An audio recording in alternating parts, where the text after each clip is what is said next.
Breaking news দর্শক, চেন্নাইকে play অফে ওঠাতেই ধোনির বিশেষ অনুরোধে বিশ্বকাপ নয়, আজ আইপিএল এ যোগ দিলেন বাংলার কাটার মাস্টার মুস্তাফিজুর রহমান। বিস্তারিত জানুন পুরো প্রতিবেদনে। আগামীকাল রাত 8:30টায় শুরু হবে চেন্নাই বনাম বেঙ্গালুরুর বাঁচা মরার লড়াই। এই ম্যাচটি যে দল জিতবে সে সরাসরি এবারের আইপিএল এ সুপার 4-এ উঠে যাবে। আর তাই এই ম্যাচটি দুই দলের জন্য হবে হাড্ডাহাড্ডি লড়াই। এই ম্যাচটি বেশ ভালো উত্তেজনা ভরপুরে জমজমে, সেজন্য যে কোনো মূল্যে এই ম্যাচটি জিততেই বোলিং লাইন আরও কঠিন শক্তিশালী করতে বাংলাদেশ ক্রিকেট বোর্ডের কাছে শুধুমাত্র একটি ম্যাচের জন্য ফিসকে চেয়ে জোরালো আবেদন করেছে চেন্নাই। আর তাই বিসিবি শুধু একটি ম্যাচের জন্যই আজ মুস্তাফিজকে ধোনির আকুল আবেদনে পাঠালো বাংলাদেশ ক্রিকেট বোর্ড।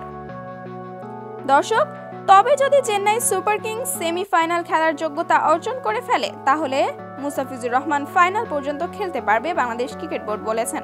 তো দর্শক, আপনাদের কি মতামত? মুস্তাফিজ কি পারবে বিরাট কোহলির বিপক্ষে বল হাতে চমক দেখাতে? কি মনে হয় আপনাদের তা অবশ্যই জানিয়ে দিবেন ভিডিওর কমেন্ট বক্সে।